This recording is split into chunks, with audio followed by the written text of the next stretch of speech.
Hello! This is Tuesday, and we are back again with more read-through of Darkbreakers. And as you can see, with this amazing thing, I know I'm kind of like in a little box still, but if I scoot a little bit, maybe scoot this way. It looks like I'm in the Phoenix Quill Tavern because Carlos helped me figure out the green screen. He's home from school today, from teaching, so we had an opportunity to figure it out together with the help of a fine tutorial. So I'll figure out how to maybe make myself center in the box on a different time. Right now, since I'm starting a couple minutes late, I will just get right to our reading of Darkbreakers. We're on chapter 7. In the last chapter, we had Elliot Howell walking through the walls of Breaker House at midnight, hearing the sound of bells as he followed Nyx the Nightwalker into the Volwood. We have Annalise Field was sort of driven out of the house party by Gideon being really, really mean to her. And we had Gideon sort of freaking out because he thinks the only way he could protect Anna and Elliot is by just being horrible to them, because Breaker House he thinks is very dangerous, and he thinks that the gentry of the Volwood come through the walls to steal people, especially artists, and he's totally right since that happened to him. So that's where we're at right now, and so we're going to join Nyx the Nightwalker in chapter 7, Piercing the Veil. Nyx the Nightwalker led her quarry through the shifting borders of Darkbreakers. To think, mortal hunters pursued their prey, stalking it through the woods, flushing it from cover, chasing it off cliffs. Then death, and whatever came after. Riddle the prey with arrows or spears or bullets, fetch the carcass, drag it back to home and hearth, and break down and scavenge whatever was left for whatever use might be made of it. Ever had it been otherwise with Nyx's folk. Not for the gentry to pursue, but to lure, to entice, to seduce a bright mortal thing deep into the Volwood's dream. Theirs to wear a cunning shape, theirs to become the bait, the prize worth hunting, a song from the waves, a flash in the fog, the golden hind or silver hair, the jet-black mare with maiden's face, her hooves and mane and tail of milky jade. Impossible for a human, whether hunter or no, to witness such wonders and not to follow. This, the glamour of the gentry. This, how they caught their prey. One moment for just a second. Although Nyx reflected it was perhaps unfair to think of the boy as prey exactly, she meant him no harm. She meant to honor him. He had done her an extraordinary service. Stained his perfect sleeve for her sake. And while she wore her mortal guise besides, he deserved citadels. Nyx thought that Anna would want her friend Elliot to have citadels. By giving Elliot citadels, she was also honoring Anna, whether or not the girl ever learned of it. Nyx felt conflicted about the way she had treated, interacted with, betrayed Anna. Something was missing, some thread left unknotted, something gone askew. Not that she had mishandled the girl, of course not. Whatever way the Breaker Queen, ruler of the Volwood, dealt with mortals, or gentry, or kobolds, or anyone at all, was always right, always deliberate, always a part of her larger plan. And so it was with Anna. Or would be, eventually. Other than that smidge of, well, she wouldn't call it doubt, not exactly, uncertainty regarding the authoress, Annalise Field, Nyx concluded that her sojourn at Daybreakers had done her a great deal of good. Her head was clear, her energy buoyant, the antler crown unfurled from her skull, light as petals, the usual briary heaviness of its thorns no aching burden tonight. And oh, how she looked forward to introducing Elliot to Darkbreakers. Not just for her sake, nor for his, though their inevitable intimacies were one of her most urgent priorities. Intimate acts aside, the mortal boy's presence at court would serve as a lesson to the other gentry. Nyx the Nightwalker was not so dull and predictable as they thought. The Breaker Queen was still wild and erratic and strong, still capable of stealth and astonishment, of changing the game the gentry thought she was playing. Of all the courtiers at Darkbreakers, there was one in particular who needed schooling the most. Nyx's niece and heir presumptive, Sosura the Night Hag, 12th daughter of Earl Lord Kalos Konsaros, king of kobolds and all the goblin kin. Sosura needed to be set an example. That upstart goblin girl was presuming too much these days. Just because Nyx had been feeling a little tired, a little old, a little, well, bored, Sosura was taking it upon herself to steal scraps of the veil between worlds to re-dream for herself.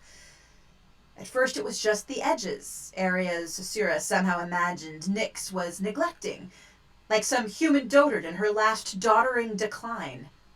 But, lately, her heir presumptive had been blatantly bestirring herself to seize Darkbreakers, ousting Nyx from her silver throne and sundering the antler crown from her brow. As if Nyx's neglect was not always by design, as if whatever fray lay upon the veil's edges were not placed there for a purpose, as if Nyx, in her ageless and eternal wisdom, had not shed more tines off the antler crown than Sosura had hair legs on her whole scheming goblin head, as if Nyx were not the wellspring of her world's magic, the dreamer at the core, the never-sleeping center around whom everything else revolved in an everlasting evening idol. That a goblin girl of Bana would dare incite the court of Darkbreakers to rise up against Nyx before she had decided to plant the scion horn into Sosura's brow, ceding her the antler crown with all due ceremony. That her niece would lay her plans so boldly, so publicly, amass support, knit dissent into the very boundaries of the Volwoad, all without trying to conceal her efforts from Nyx's scrutiny. It was outside the bounds of the very nearly boundaryless gentry. On the other hand, Nyx admitted to herself, it showed spirit. The kind of spirit, energy, and mischief the Volwoad needed from its future queen. On the other hand, it showed a rapacious, malicious spirit. What the Volwoad did not need was a self-absorbed, callow queen with more appetite than nuance, more vindictiveness than inventiveness, a goblin girl who had not learned to restrain her predator nature, whose instinct would be to turn the gentry on itself like a pack of starved dogs, and watch the veil between worlds burn for her own pleasure. And it wasn't so much that Sosura even wanted the Volwoad for her own. She just wanted to see if she could wrest it away from Nyx. Not the same thing at all. But her impetuous little night hag would learn. However stultifying a chore dreaming the Volwoad had become, however attenuated her attention for detail had grown, Nyx was not spent. She would not suffer a coup under her very nose. Not yet. The bone bells rang the Breaker Queen's return. Forlorn things hanging in all the hiddenmost corners of Darkbreakers, in the highest towers and the deepest cellars, the bells stirred at Nyx's presence. Before the walls between the three worlds had slammed up, gentry stole humans on the regular, mostly with that human's enthusiastic consent. But during the wars, the thieving grew rash, incautious. Gentry tore through thinnesses in the veil to swarm Aeth, snatch their targets, perhaps not the great warriors, the great leaders, but certainly those who were precious to them, and enough random others that all the Federation Islands and the southern Laressa mainland wailed with losses, and disappeared down into the Volwoad.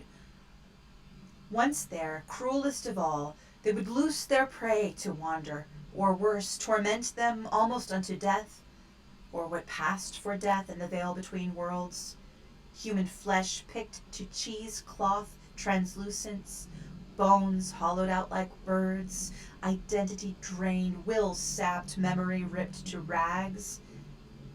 The wars ended when the barriers went up between the three worlds. It was an act of magic so innovative, so secret, that no one ever guessed the powers behind it, how it had been done, or how it could be undone. That was also the time Nyx took on the antler crown. One of her first acts as queen of the Volwoad was to seek out those ragged human souls, the remnants of those prisoners of war. She sought them first in Darkbreakers, later chasing their fading signatures throughout the Volwoad. To the ones she found, she offered a choice: to be conducted back to Eighth through one of the few doorways left open, where they would be out of time, placeless, friends and family dead and gone, speaking in riddles, riddled with fading dreams, or to accept a quick, merciful, and true death at her hands. Most chose the latter. Nyx snapped their necks and turned their bones to bells. She set the bells to ring open the breaker house walls at midnight, both to warn mortals away, and to remind her own people that the wars were over. The cruelest human general ever to capture a gentry prisoner, to wring them of wishes, to wrest them of magic, to get them with child, to torment them with iron, to dismember them or diminish them, was long, long dead. Have a care, she warned through the bells. Steal no more from Eighth than what can be kept in comfort and indulgence. Take no more than a brief sweetness, and this from those who wish to be taken. And so, have a care, Nyx warned herself as the bells clunked and clattered, disturbed by her entry, by a breach in the barrier, by a wind from between the worlds sweeping through the veil. Have a care. But the next moment, a swell of merry recklessness broke upon her, almost unrooting her. How could Nyx be careful when Elliot Howell was even now behind her, bright as a beam of sunlight at her back, following where'er she led? Down the winding moonstone stair, down through the dimly glowing halls, down through the rainbow shifting walls, into the Volwoad. In Daybreakers, it was the breakfast room. In Darkbreakers, it was anything the Breaker Queen dreamed it to be. Banquet, commanded Nyx the Nightwalker, and hoisted her hurricane lamp high.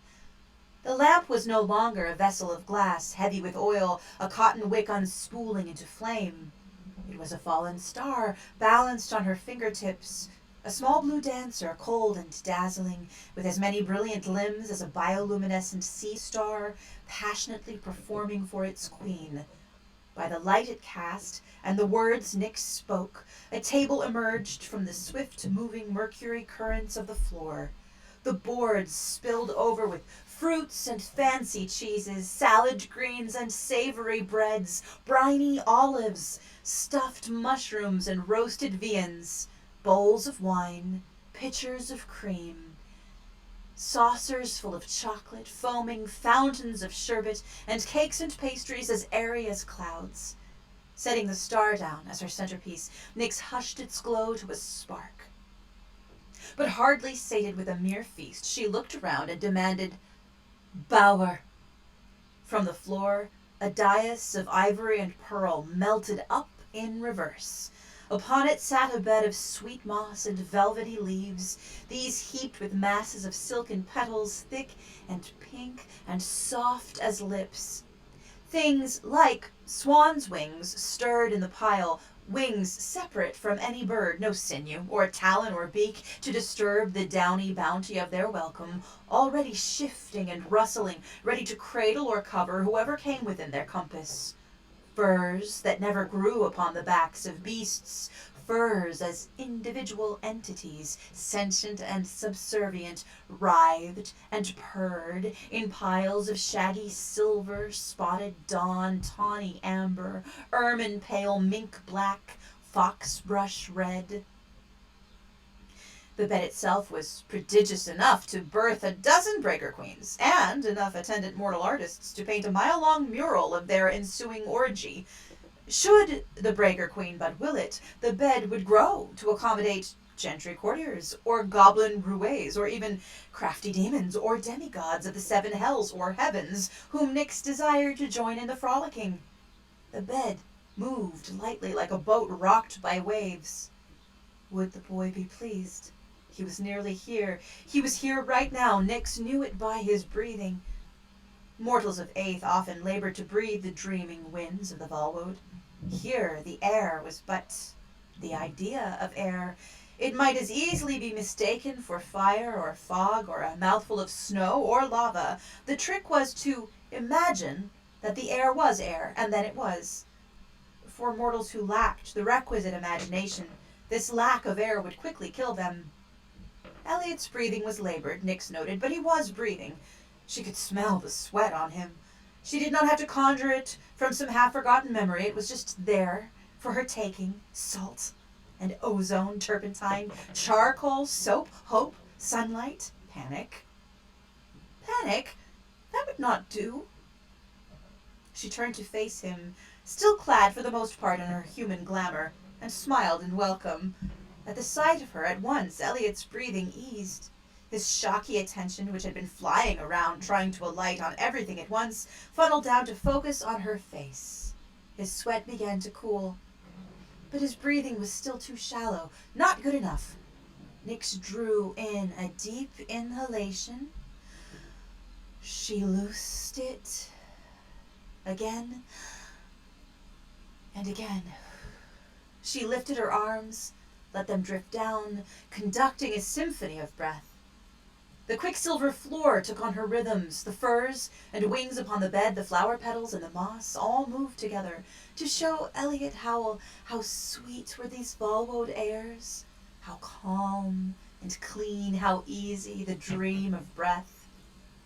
She knew it the moment he trusted her completely, for he lifted his arms and let them fall in time with hers, and then he opened them wide and stood waiting for her as if he had been waiting his whole life. At the invitation, Nyx flew to him so swiftly he did not have time to be startled. She threw her arms about his waist, pulled him hard against her, and held him close as sheath to knife. Eliot went so still that Nyx thought she had stopped his heart by accident. How vexed Anna would be with her. How disappointed if in Nyx's excitement she murdered the boy ere she even made him welcome. But then his arms encircled her, and he curved his whole big body around hers and sighed, "Nyxie." Relief and longing and homecoming were all in that sigh, and at the sound, something began to build in Nyx's chest that was so immense, so darkly radiant, so powerfully hungry, that she did not yet dare face the feeling full on. "Welcome," whispered the Queen of the Volwoad, "to Dark Breakers." And we'll be back in just a moment with Chapter 8.